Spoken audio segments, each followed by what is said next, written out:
Well, the standoff over the Senate impeachment trial extending into the new year.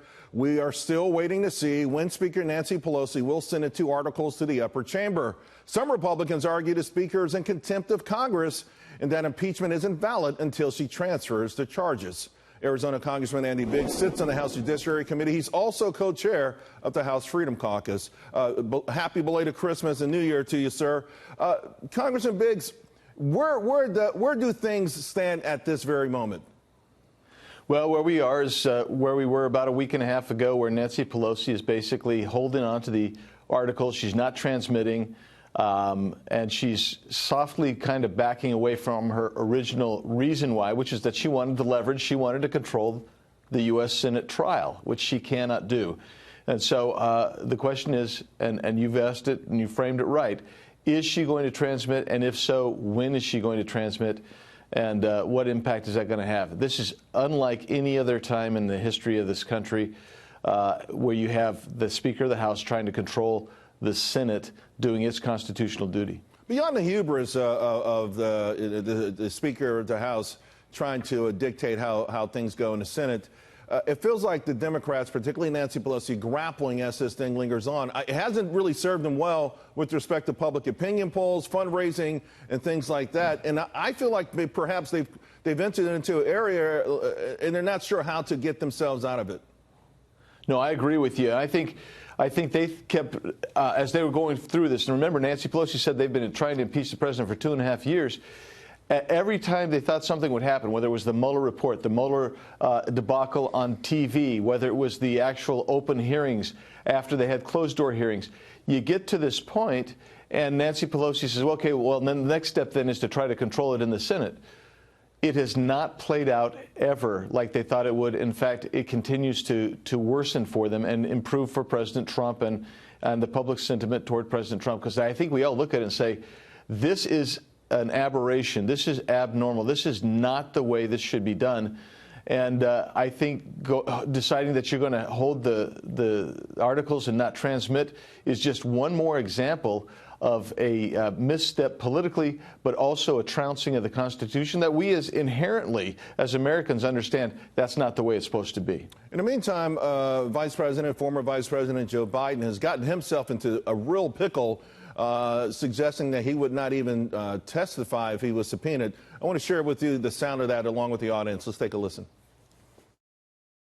Do you stand by your earlier statements that you wouldn't comply if you were subpoenaed to testify in an impeachment trial before the Senate?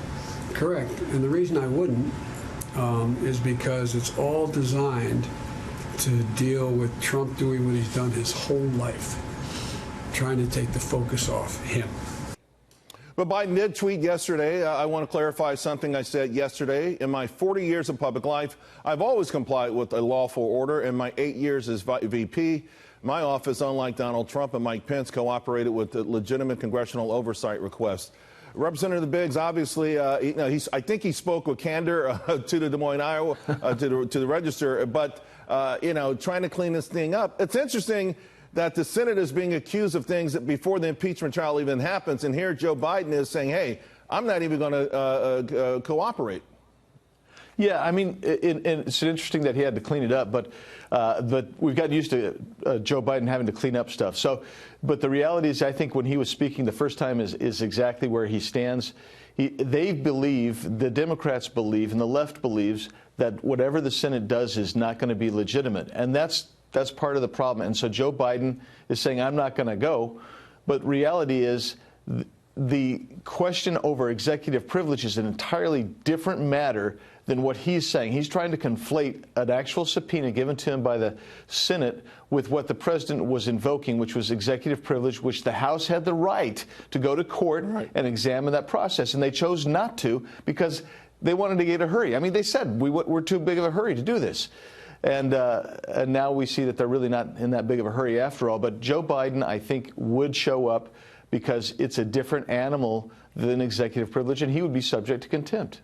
While Nancy Pelosi seems to be in a quagmire, many are questioning what the Republicans are going to do. Earlier this week, Kim Strauss on the Wall Street Journal wrote an article saying that the Republicans, while dismissing her tactics, why are the Republicans assuming she wants a trial? She went on to say how would it benefit Democrats for the Senate to conduct an efficient, solemn proceedings? The House inquiry was a farce riddled with procedural gamesmanship, shifting definitions of high crimes. What are the Republicans going to do? Are you just going to continue to sit back and let Nancy Pelosi, dictate how this thing goes, or is there anything in your game plan to take more action? Well, on the Senate side, I don't think Nancy Pelosi has any leverage whatsoever. And I think that's part of the play out that Kim's talking about there, because what you see is Mitch McConnell has stepped in and said, we're going to do it the way the Senate's going to do it. We're going to try to do it the way the Clinton impeachment trial went, and that's what we're going to do.